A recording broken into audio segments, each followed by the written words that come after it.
ତୁରେଇ ଆମର ଆର୍ୟନ ଯେ ଅଛି ବହୁତ ଭଲ ପେଣ୍ଟିଂ କରିଛି, ମାନେ ଏତେ ସୁନ୍ଦର ପେଣ୍ଟିଂ ମୋର ବି ଆଶା ନଥିଲା ଯେ ଗୋଟେ ଛୋଟ ପିଲା ଏତେ ଭଲ ମାନେ ପେଣ୍ଟିଂ କରିବ। ତ ସିଏ ମାନେ ଯେତିକି ମୁଁ ଶୁଣିଲି ସେ ପ୍ରବଚନ ମଧ୍ୟ ଛୋଟ ଛୋଟ ଦଉଛି, ଆଉ କଳା କ୍ଷେତ୍ରରେ ତାର ଇଚ୍ଛା ଅଛି, ଇଣ୍ଟରେଷ୍ଟ ଅଛି। ତ ଆମେ ଆଶା କରିବୁ ଯେ ସିଏ ସେଇ କ୍ଷେତ୍ରରେ ଯୋଉ କ୍ଷେତ୍ରରେ ତାର ଇଚ୍ଛା ଅଛି ସେ କ୍ଷେତ୍ରରେ ସେ ବହୁତ ଆଗକୁ ଯାଉ, ତାର ସେଇ ତାର ସେ ଯାହା ବି ସ୍ୱପ୍ନ ଅଛି ସେଥିରେ ପୁରା କରୁ। ମୁଁ ପ୍ରଭୁ ଜଗନ୍ନାଥଙ୍କ ପାଖରେ ପ୍ରାର୍ଥନା କରିକି ସେ ସମସ୍ତ ତାର ମଙ୍ଗଳମୟ ତାର ଜୀବନ ପାଇଁ ପ୍ରାର୍ଥନା କରିବ, ସେ ବହୁତ ଆଗକୁ ଯାଉ।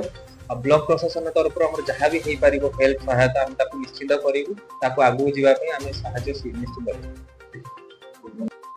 ସର୍ବପ୍ରଥମେ ତାଙ୍କ ଗାର୍ଡିଆନ ବାପା ମାଙ୍କୁ ଧନ୍ୟବାଦ ଦେବି, କାହିଁକିନା ସିଏ ପିଲାଟିକୁ ଯେଉଁ ବୁଦ୍ଧି ବା ଶିକ୍ଷା ଦେଇଛନ୍ତି ବା ଇଏରେ ତାକୁ ପରିଚାଳନା କରୁଛନ୍ତି, ପିଲାଟା ଆଗକୁ ବହୁତ ଭଲ କାମ କରିବ।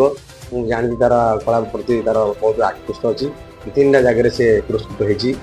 ମୋ ତରଫରୁ ମୁଁ ଯାହା ଆବଶ୍ୟକ ପଡ଼ିବ ମୋ ପଞ୍ଚାୟତ ତରଫରୁ ବା ତାର ଅଙ୍କଲ ହିସାବରେ ମୁଁ ସମ୍ପୂର୍ଣ୍ଣ ସାହାଯ୍ୟ କରି ପିଲା ଆଗକୁ ଯେମିତି ଯାଉଛି, ଅଲ୍ ଓଡ଼ିଶାର ନାଁ ରଖୁ।